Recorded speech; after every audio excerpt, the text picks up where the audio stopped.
Bonjour à toutes et à tous, bienvenue dans votre chaîne d'information en continu, édition spéciale, puisqu'on vous parle des affaires en cours chez Pinky. La direction veut réduire ses effectifs, on le rappelle, elle organise un plan de licenciement depuis plusieurs mois maintenant.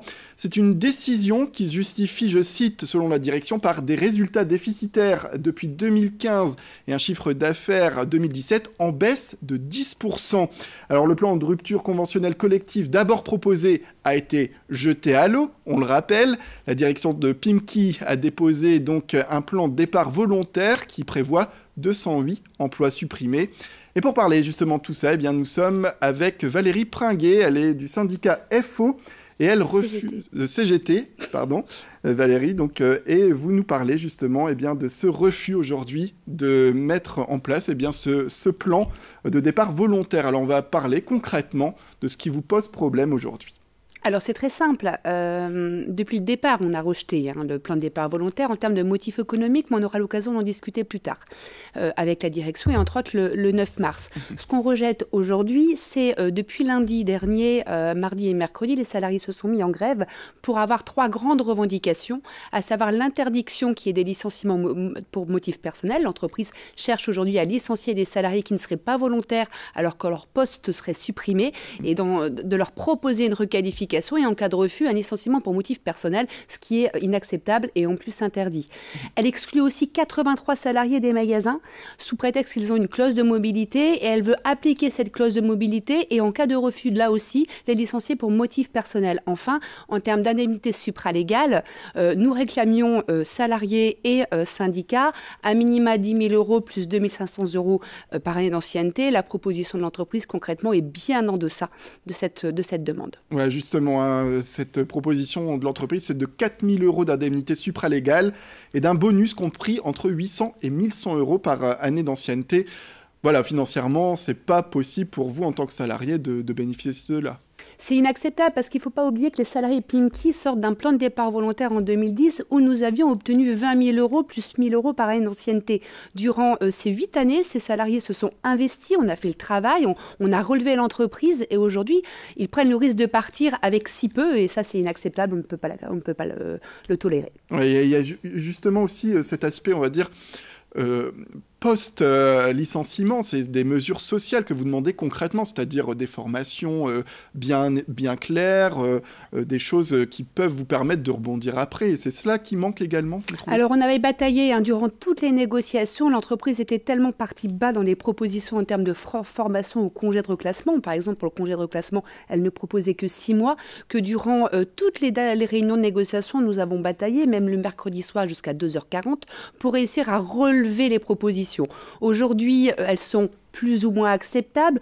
Assurément en congé de reclassement, moins en termes de formation, car on propose aux salariés de se requalifier avec une formation à 7 500 euros pour se reconvertir. Or, qu'on sait qu'en moyenne, il s'agit entre 10 et 15 000 euros pour avoir une belle formation.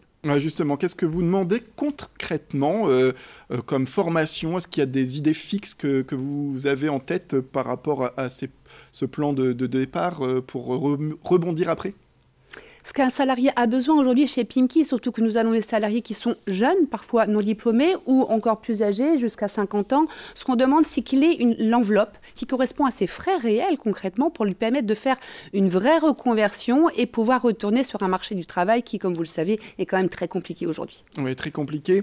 Et on va parler également justement de ce chantage. Vous parlez d'un chantage aujourd'hui de la direction. C'est vrai qu'elle fait appel du coup à la directe pour ce plan qui a été refusé donc par vous. On peut vraiment parler de chantage aujourd'hui ? Bien sûr qu'il s'agit d'un vrai chantage. On a négocié, nous, organisations syndicales, durant de nombreuses réunions. Comme je le disais, on est resté mercredi soir jusqu'à 2h40 pour arracher des mesures. Et aujourd'hui, l'entreprise dit, et disait déjà en son temps aux salariés, si les salariés ne signent pas l'accord, nous reviendrons à notre première version, c'est-à-dire des propositions à minima.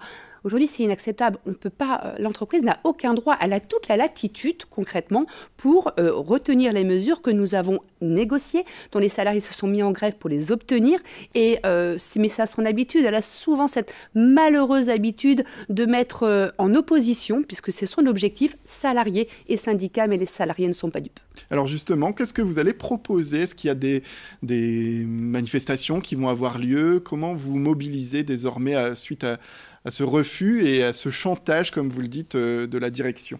Alors, on a deux choses. D'abord, nous allons aller voir, bien sûr, l'autorité, la directe, pour discuter avec elle, pour lui ramener les dernières négociations, les dernières mesures que nous avions faites. Mais on a aussi mis en place à la CGT ce qu'on appelle une pétition en direction des salariés pour imposer à l'entreprise de pouvoir maintenir les mesures que les syndicats ont négociées. Est-ce qu'on peut compter sur une mobilisation peut-être intersyndicale? Est-ce que d'autres syndicats pourraient vous rejoindre dans votre mobilisation aujourd'hui? Oui, c'est tout à fait possible. Là, aujourd'hui, déjà, FO nous a rejoint sur la non-signature de l'accord. Nous l'avons déjà annoncé jeudi dernier. Ça reste encore à construire avec les salariés qui sont fragilisés, il ne faut pas l'oublier. On a une entreprise aujourd'hui qui a un discours qui leur fait peur, qui leur dit qu'ils ne pourraient pas reprendre un nouvel emploi, qui les met en opposition avec les syndicats. Tout reste à construire encore. On est mobilisés, assurés que les salariés aujourd'hui nous soutiennent et on poursuivra ce combat. Voilà, et vous pensez justement peut-être que vous allez peut-être fédérer d'autres organismes qui pourraient vous rejoindre, peut-être lancer un appel sur les réseaux sociaux, des choses qui pourraient se mettre en place justement pour porter l'action toujours au plus haut. On le rappelle, puisque dans la région, c'est beaucoup de salariés qui pourraient être licenciés, 150 sur le total national. Voilà, est-ce qu'il y a une envie de fédérer aussi au-delà de Pimkie? Oui, alors il y a déjà aussi tout ce qui se passe dans d'autres secteurs d'activité, tels que Casto ou encore d'autres enseignes qui subissent, Apichic, qui est aussi la même enseigne de notre groupement d'intérêt économique. Donc il va falloir qu'on fédère avec l'ensemble de ces sociétés, avec l'ensemble de ces salariés, mais aussi avec, comme vous dites, les réseaux sociaux. On a lancé un hashtag Pimkie c'est nous. Il est relayé aujourd'hui sur Twitter. On poursuit le combat. Et en effet, il faut être innovant, il faut proposer et on a l'intention de se poser pour vraiment faire porter notre combat et même au-delà de l'entreprise, mais aussi au niveau des politiques. Et nous le faisons, nous avons interpellé les députés, nous avons interpellé des groupes politiques et nous attendons et nous espérons qu'ils nous répondent rapidement. Et bien voilà, le combat continue. Valérie Pringuet, merci d'être venue sur ce plateau pour parler, on le rappelle, de ce combat des syndicats aujourd'hui face aux licenciements qui ont lieu chez Pimkie. C'est la fin de cette édition. Merci à toutes et à tous de nous avoir suivis. Tout de suite, retrouvez vos prévisions météo.